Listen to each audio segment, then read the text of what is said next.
Today, Shara will explain the fourth pair of Niyana and Avarana, causes of liberation and its obstacles, both from the theoretical and practical aspects. This fourth Niyana, cause of liberation, is known in Pali as Avikepa, opposite of distraction or scattering, non-distraction, non-scattering. That means falling calm and collected on a rising object, or unification of the mind, singleness of the mind. And Avarana, the obstacle to liberation, is Audacha, the distraction or scattering of the mind here and there, like the particles or substances being scattered about here and there, without any control, without any unification, without any singleness. So this is Audacha.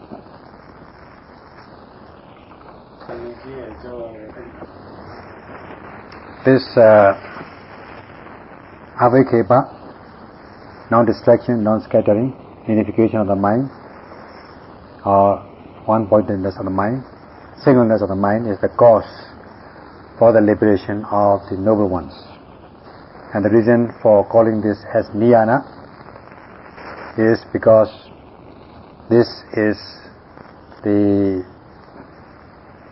path or cause for the liberation of the noble ones from the round of suffering. Hence it is called Niyana. And as for the other one, the opposite one, that is Audacha, scattering or distraction, is Niyana Varana. It is an obstacle to liberation. The reason for calling this as Avarana is because this Audacha itself blocks or hinders the path of liberation. It prevents, or it does not cause the Ariyas to realize this non-distraction. Hence, this Audacha is called Niyana Varana, obstacle to liberation. And this is how these have been explained in the texts. This Avikepa and Samadhi are synonymous. You can call Avikepa as Samadhi, concentration. There is only the unification of the mind. There is only one mind on which the mind, only one object on which the mind falls, pinpointed, or unification of the mind on a single object. This is Samadhi or Avikepa. And the characteristics, it has been characterized as non-distraction. Avikepa Lekhano Samadhi. Samadhi is characterized as non-distraction. Therefore, non-distraction, Avikepa and Samadhi are synonymous. So, this is characterized as non-distraction. That means itself is not scattered, nor will cause the associated states to scatter, and it will consolidate the associated mental states to fall, to unify on a single object. So, just like when you are moistening the flour, wheat or rice flour with water, these particles of flour will stick to one another as a result of water, with the quality of water. So also, in this way, the particles will not spread out, will not fly apart. So also, this concentration tends to unify itself and also the associated mental states on a single object. Therefore, itself is concentrated, and it causes other mental states to consolidate all these associated mental states to fall calm and collected on the object of observation, assembled and place, being assembled to a place of assembly, so also the samadhi and its associated mental states are assembled, consolidated in one place. And this is how it is manifested in the yogi's mind. In this way, this mind state, which has these qualities or properties, namely the natural characteristics, the function and manifestation, is avekepa or samadhi. Sometimes it is known as ekagata, singleness of the object, because there is only one object, not many objects at the same time. Therefore it is also called ekagata.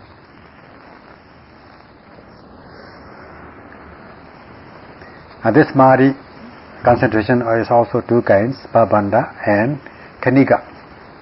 As for the first one, it is singleness of concentration on the single object, unification on the single object, as though the object and the mind are one and the same, flowing like a current of water, a current. Suppose we are practicing samatha, jhana or mundane concentration, a tranquility practice. We take Patavi as object, earth, Kasina as an object, and saying or labeling earth, earth, Patavi, Patavi.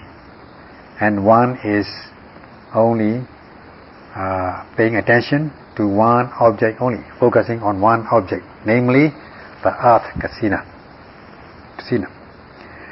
And in this way, one's noting mind is concentrated, unified on this single object, namely earth object. This is the practice of mundane tranquility meditation, samatha jhana. And the practice of samatha jhana, one establishes this pavana samadhi.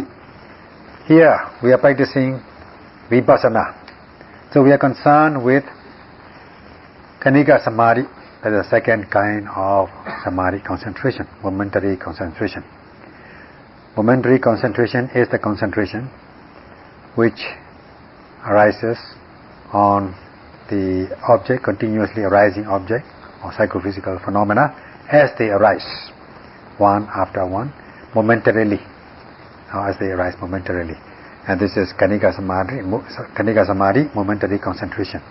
Therefore we are concerned with khanika samadhi, the second type of concentration, momentary concentration, and we are concerned with this in this practice of vipassana. It is to be remembered that this avekepa, as far as we are concerned, or the khanika samadhi, which falls momentarily concentrated on the psychophysical phenomena, mind and body object as they arise, can be called avekepa, non-distraction. And to put it down to practice, when the yogis are practicing sitting meditation, noting the rising falling of the abdomen, they note in such a way as to fall concentrated or pinpointed on the object of observation, in this case rising, the nature of rising, from the beginning to the end of rising. The mind falls calm and collected on this object. Same thing goes with falling. When falling takes place, you note falling from the beginning to end, so that the mind strikes the object with pinpoint precision. Falls calm and collected on the object of observation, in this case falling, without any distraction, without any scattering of the mind, without any dispersion of the mind. So the opposite of dispersion, opposite of scattering, opposite of distraction is non-distraction, avekepa. And when the yogis are noting other arising objects in the body, they have the same experience, that is concentrating their mind on the ever arising object momentarily. During walking also, as they are focusing their attention on the foot and note lifting, heavy lifting, moving and placing, their mind is pinpointed, concentrated on this object of lifting, moving and placing momentarily. This momentary concentration is avekeba, non-distraction. So concentrating or unification of the mind momentarily on the arising object of observation in the case of our practice is avekeba, non-distraction. In order to be able to note without distraction or to cultivate this Khanika Samadhi, momentary concentration on the object, momentarily arising object observation, this Khanika Samadhi as such cannot accomplish the purpose. It has other causes and accompaniment. The cause or the basic cause or the basis for the cultivation of this concentration is none other than the four foundations of mindfulness, four satipatthana, namely noting ever arising object on the body continuously without distraction, kaya nupassana satipatthana, contemplation of the body or noting the bodily objects, noting every sensations arising in oneself continuously, sustaining one's mindfulness is Vedana Nupassana Satipatthana, contemplation or meditation of sensations or feelings, and the contemplation of the mind, Chitta Nupassana Satipatthana, every mental object. Every mental objects are noted as they arise continuously with sustained mindfulness is Chitta Nupassana Satipatthana, and noting without losing one's mindfulness continuously in a sustained manner all general activities such as seeing, hearing and so on, the Dhamma object, Dhamma Nupassana Satipatthana. In this way there are these four Satipatthanas, way of mindfulness, which are the basis or the root cause of the cultivation of concentration. Therefore, when in the text the question is asked, what are the basis of samadhi? The answer is four satipatthana, four ways of mindfulness. So it takes a little time to explain this. In short, this is what it is. The four satipatthana are the basis of concentration. So in order to concentrate one's mind on the arising object, one has to be mindful, sustain one's mindfulness, or activate one's mindfulness on the object observation in order to develop concentration. Without mindfulness, there cannot arise concentration. So only when one can sustain one's mindfulness, or short in brief, only when one can note precisely, one can cultivate concentration, or one's mind will become concentrated. When we say noting or activate one's mindfulness, means not ordinary mindfulness. It is extraordinary mindfulness, so that the noting mind is precise, it strikes the object with pinpoint precision. Even if it should be close to the object, firmly established, closely on the object. That is what is meant by this. And not only just closely established. If it's just closely established and if the noting mind does not enter into the object observation, sink into the object observation, then it will be just slipping off. The noting mind will be slipping off the object or slipping off the surface of the object observation, and this will not be realistic. Your noting mind, when you note the object, your noting mind should be as though it sink into the object observation, like when you throw a stone into the water, not like when you throw a cork to float on the water. So when you are noting, you may be noting or labeling, rising, falling, lifting, moving, placing casually without precision. Then it will be like throwing a cork on the surface of the water, it will be floating, slipping off the surface of the water. So it has to be like stone thrown into the water. When you throw a stone into the water, it will sink where it is thrown. So also the noting mind must sink into the object observation as soon as the object arises. This is Satipatthana. And the Patthana of Satipatthana has a special meaning. It has to be closely established. The sustained mindfulness should be closely established on the object of observation. It means that it should be continuously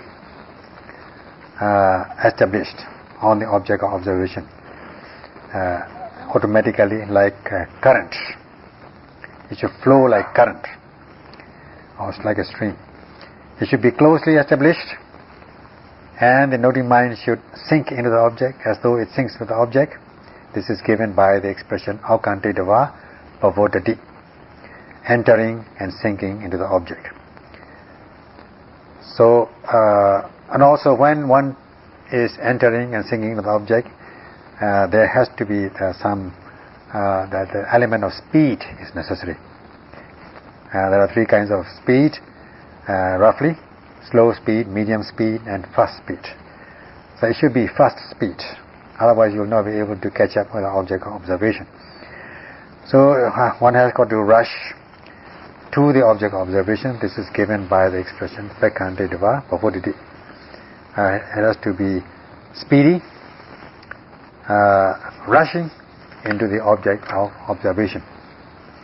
When you are noting, there's no room for thoughts, no room for conceptualization, intellectualization, fantasies and so on. Otherwise you lose momentum, you lose force. So there's no room for thoughts when you are rushing your noting mind towards the object of observation. This is given by this expression Pekkante Dava Pavoditi. So one has got to note it with in such a way as to grab it, attack and seize it. This is the precision character, the character of nature of Satipatthana. Then only the Satipatthana will be precise and consistent. Now, when we say rush to the object observation as it arises, we don't have to, in a hurry-burry manner, without proper care. Your noting mind must be able to spread over, to cover the entire object, not to miss that object. Suppose when rising takes place, you note from the beginning to the end, and you note in such a way as to cover the entire object of observation. And when falling takes place, you note as though you note in order to cover the entire object of observation, to spread your noting mind over the entire object of observation, in this case rising and falling. And the same thing goes with other objects of observation as they arise. This is given by the expression Patre Dava Pavoditi. Your noting mind covers the entire object and proceeds like a current. And this is how one has got to apply these qualities of Satipatthana, namely, it has to be closely established, it has to sink and enter into the object as though it sinks into the object observation, and established and sustained in this way. And one must rush to the object observation as it arises, and to cover the entire object observation in a sustained manner. All these things lead to the Satipatthana, the real Satipatthana practice, sustaining extraordinary and not ordinary mindfulness. Therefore, such kind of Satipatthana becomes the basis of concentration. As much as you note, your noting mind will fall calm and collected on the arising object of observation momentarily. This is Khanika Samadhi, momentary concentration.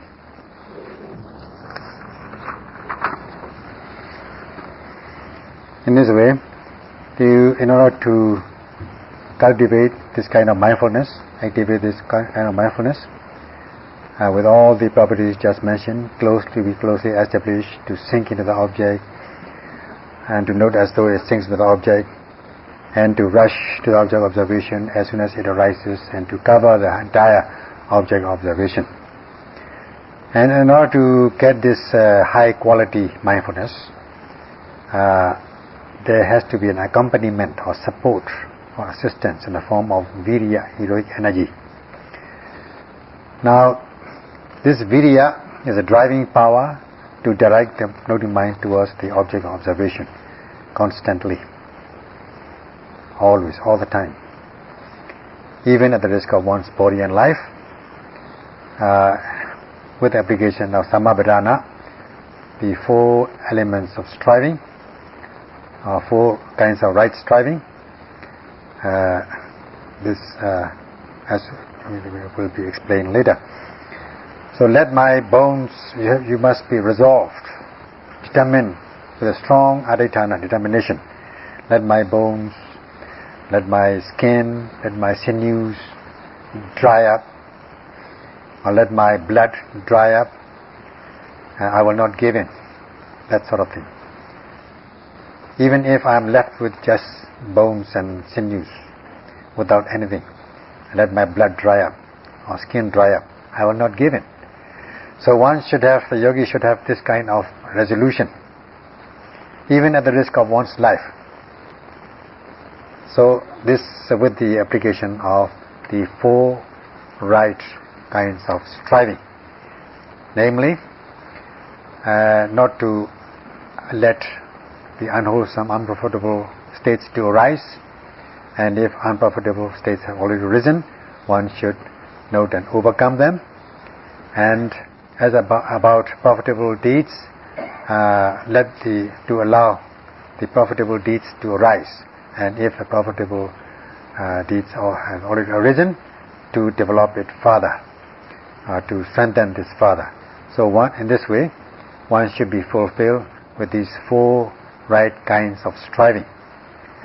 So this 4 samabhidana, or lamlavariya, heroic energy, becomes the accompaniment or support of samadhi, concentration. In the text is given this example. Suppose there is something, up on the shelf, high up on the shelf, and one cannot reach it. So somebody will bend, and then another person will stand on his head or shoulder. And if one is doing that, if 2 persons are like that, there may be shaking, wavering here and there. Will not be able to balance their posture because somebody is standing on another person. So in this way, when one is shaking like this, not being able to balance, one will not be able to reach that object or substance which is high up on the shelf. So another person has got to give a support, assist, so that they won't fall off. So this virya also is like that. This is the example which is given. If the 3rd person can give assistance, then the 2 persons already there will be able to stand still and reach the object successfully. So this is how the example has been given in the text. Therefore, with the concentration, in order to realize concentration, sati is necessary as a basic, or as a cause, as a root cause of concentration. And virya is also necessary as an accompaniment or assistance, just like that person who is trying to, stabilize these 2 people in order to reach the object. Therefore, if one is able to assist, one is the basic cause with sati and assistance with virya, one will able to concentrate avekhepa or samadhi in a precise manner.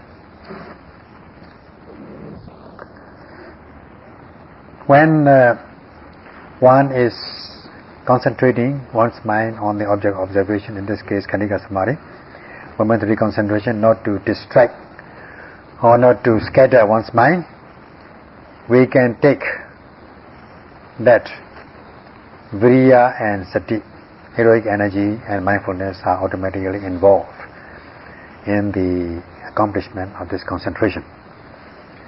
Therefore, as according to Avikhepa, the mind, in order to concentrate one's mind, one needs these two mental powers, mental forces.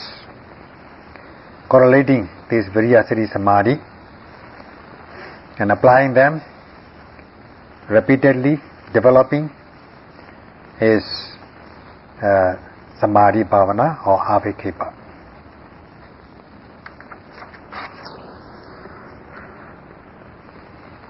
In this way, the concentration arises, samadhi, as much as one develops them, one is bound to cultivate this samadhi. And every time one notes, one noting mind notes the object as though it has sunk into the object of observation. It enters into the object of observation. And as though the noting mind and the object are one and the same, and proceeding like a current. It is like when one is shouldering a heavy sandbag and one throws down the sandbag. The sandbag will fall down at the place where it is thrown, and it will stay there. This is the nature of samadhi. Another analogy is when you throw a spear, a very pointed, sharp spear, in a soft ground or soil. It will just,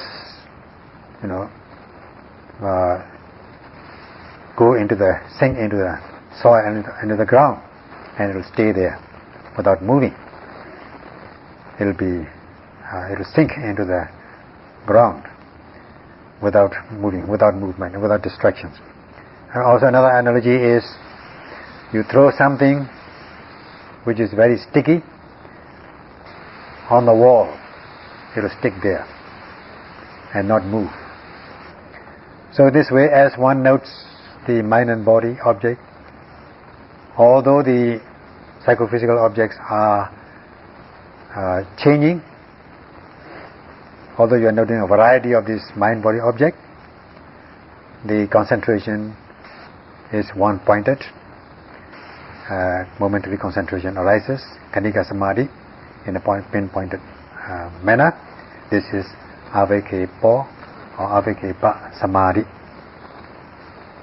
In this way, one has got to establish this strong momentary concentration, Khanika Samadhi, in order to be able to cultivate knowledge, beginning with the realities of mind and body, discernment of mind and body, and embarking on a progressive series of insight until one reaches the maturity of the practice to realize the path and fruition knowledge of the Noble Ones.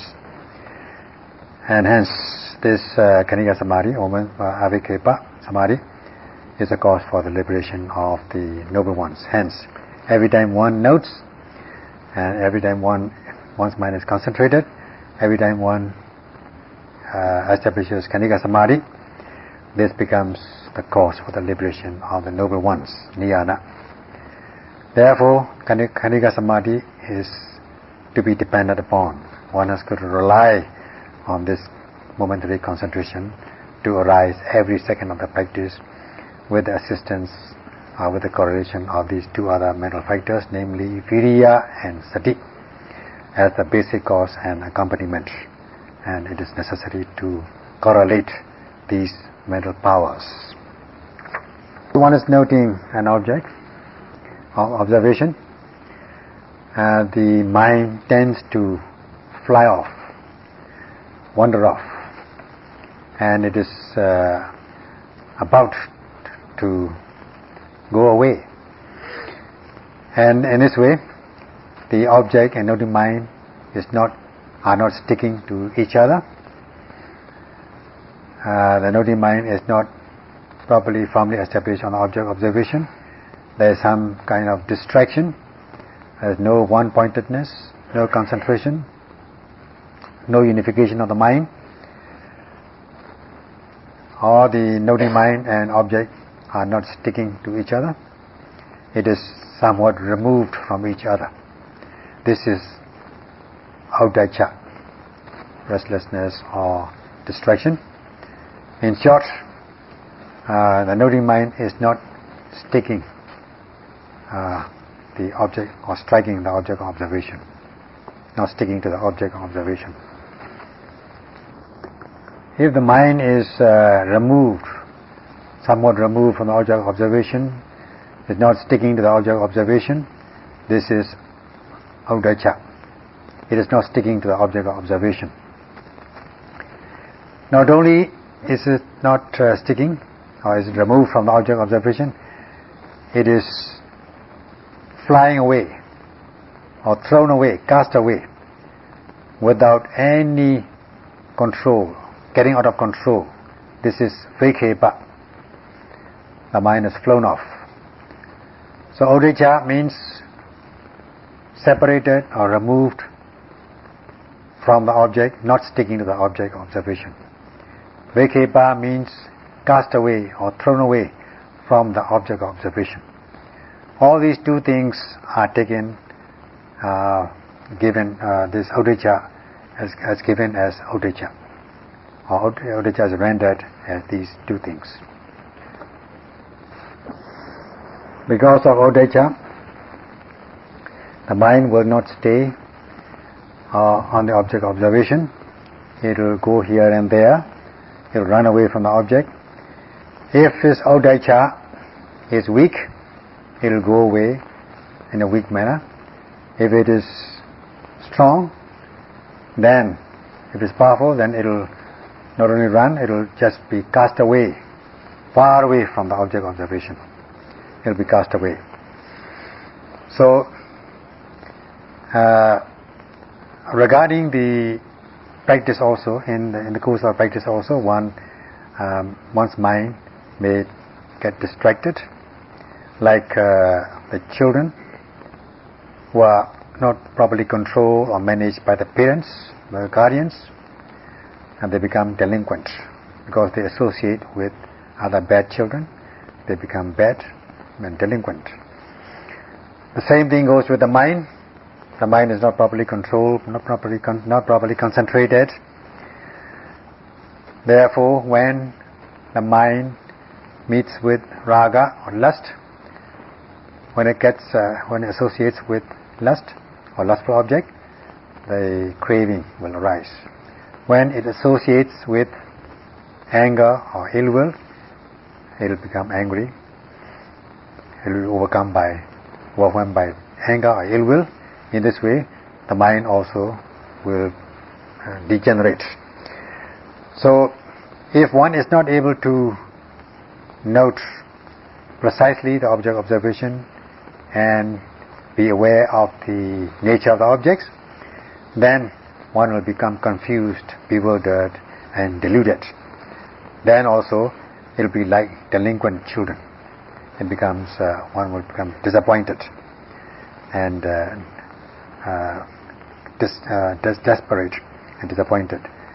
Because of Uddhacca, many people become spoiled. So this is how the distraction or scattering of the mind takes place in the course of the practice. One tends to reflect upon many things. Inconsistency of one's practice, because one thinks that one's practice is not consistent or precise. One is worried and one reflects on this. One thinks that one's noting mind is slipping off, one is not noting properly, then also one will maybe reflecting on this. And one's mind may be that may be wandering of the mind, and you reflect upon this, and also this is another kind of distraction. So in this way, one may be also concerned about one's own practice, whether it is good or bad, and so on. This is also another kind of distraction. So during distraction, or during reflection or thinking, vipassana samadhi cannot arise. Even if arises, the already arisen samadhi also will become weak, because as a result of the distraction, the mind will not fall calm and collected on the object of observation. There will be no unification of the mind at this moment. If samadhi has already arisen, if odicca sets in, distraction sets in, then this samadhi will lose momentum, because one is not unifying one's mind on the object of observation. Samadhi will not arise. Only when samadhi arises, the knowledge will blossom. If there is no samadhi, there cannot be any insight. Insight cannot arise. Therefore, odicca becomes a stumbling block to the cause for liberation. Hence, it is known as Niyanavarana, obstacle to liberation. So whenever odicca arises, one has got to note and overcome. And also one should get the assistance of these two mental forces, correlate these two mental forces, namely viriya and sati, in order to cultivate one's concentration. Then odicca will disappear, or there will not arise any distraction. And if one does not believe in this concept that the with only viriya sati samadhi can one be able to cultivate knowledge, such people will not be able to succeed in their practice. However long they may practice 1 month, 2 months, there cannot arise any samadhi. If there is no samadhi, there cannot arise any insight. Therefore, one has got to emphasize on this samadhi concentration.